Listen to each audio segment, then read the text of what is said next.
नमस्कार दोस्तों, जय हिंद। आप ये तो जानते ही होंगे कि कश्मीर में धारा 370 समाप्त हो चुकी है, जो कि कश्मीर को विशेष राज्य होने का दर्जा प्रदान करती थी। लेकिन क्या आप ये जानते हैं कि इतिहास में कश्मीर भारत का हिस्सा कैसे बना? अगर नहीं जानते तो आज हम आपको बताते हैं कि कश्मीर के भारत में शामिल होने की वो रोचक कहानी, जिसे जानकर आपके होश उड़ जाएंगे।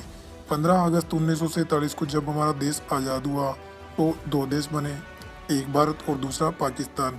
और इस समय देश में लगभग 565 रियासतें थी, जिन्हें यह अधिकार दिया गया था कि वे स्वेच्छा से किसी भी देश में शामिल हो सकते हैं, जिनमें से कश्मीर भी एक था। स्वतंत्रता से पूर्व लगभग सभी रियासतें, कुछ को छोड़कर, का भारत और पाकिस्तान में विलय का कार्य पूर्ण हो चुका था। लेकिन कश्मीर के राजा हरि सिंह अपने इस फैसले को सुरक्षित रखना चाहते थे। इसी बीच पाकिस्तान ने अपने एक सेनापति अकबर खां के नेतृत्व में एक सैनिक टुकड़ी, जिसमें कबायली समुदाय के लोग भी शामिल थे, को कश्मीर पर जबरन सैनिक कार्रवाई करके पाकिस्तान में शामिल होने के लिए भेज दिया।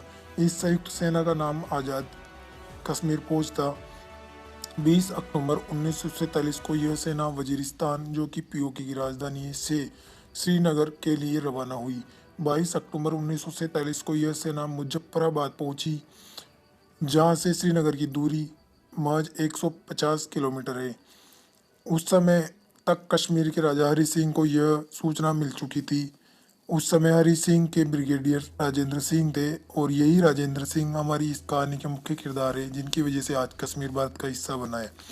ब्रिगेडियर राजेंद्र सिंह ने राजा से कहा, आप भारत के साथ विलय पत्र पर हस्ताक्षर कर दीजिए, ताकि हमें भारत से सैन्य सहयोग मिल सके। पहुंच चुकी थी, जहां से श्रीनगर की दूरी महज 100 किलोमीटर है, और यह घटना 23 अक्टूबर 1947 की है। उस समय उरी को श्रीनगर से जोड़ने के लिए एकमात्र पुल था, इसके अलावा कोई अन्य मार्ग नहीं था। राजेंद्र सिंह ने उस पुल को तोड़वा दिया, और इसी प्रोसेस में ब्रिगेडियर राजेंद्र सिंह शहीद हो गए। लेकिन कश्मीर को 2 दिन अतिरिक्त दिलवा गए। यही 2 दिन पाकिस्तानी सेना को यह व्यवस्था करने में लगे कि इस पुल को कैसे पार किया जाए। इन्हीं 2 दिन में राजा हरि सिंह अब भी असमंजस में था, विलय पत्र पर हस्ताक्षर करूं या नहीं। 25 अक्टूबर 1947 को पाकिस्तानी फौज पुल क्रॉस करके बारामूला पहुंची, जहां से श्रीनगर की दूरी मात्र 50 किलोमीटर है। और बारामूला पहुंचकर इन लोगों ने वहां ऐसी तबाही मचाई, ऐसी अराजकता मचाई, हजारों स्त्रियों को बलात्कार किया और उन्हें मौत के घाट उतार दिया।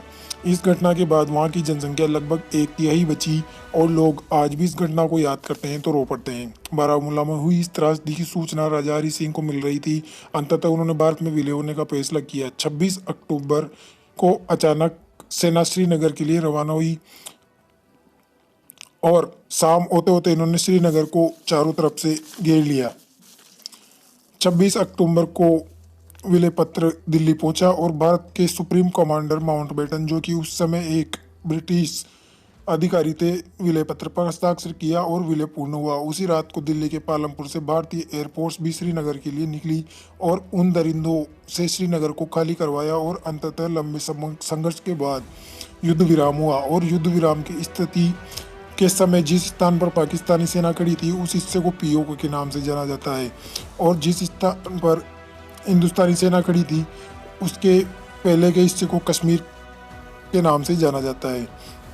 और इन दोनों के बीच की सीमा रेखा को LOC, line of actual control के नाम से जाना जाता है। अतः राजेंद्र सिंह की इस सूझबूझ से हरि सिंह को अतिरिक्त 2 दिन मिले, और कश्मीर भारत का हिस्सा बना।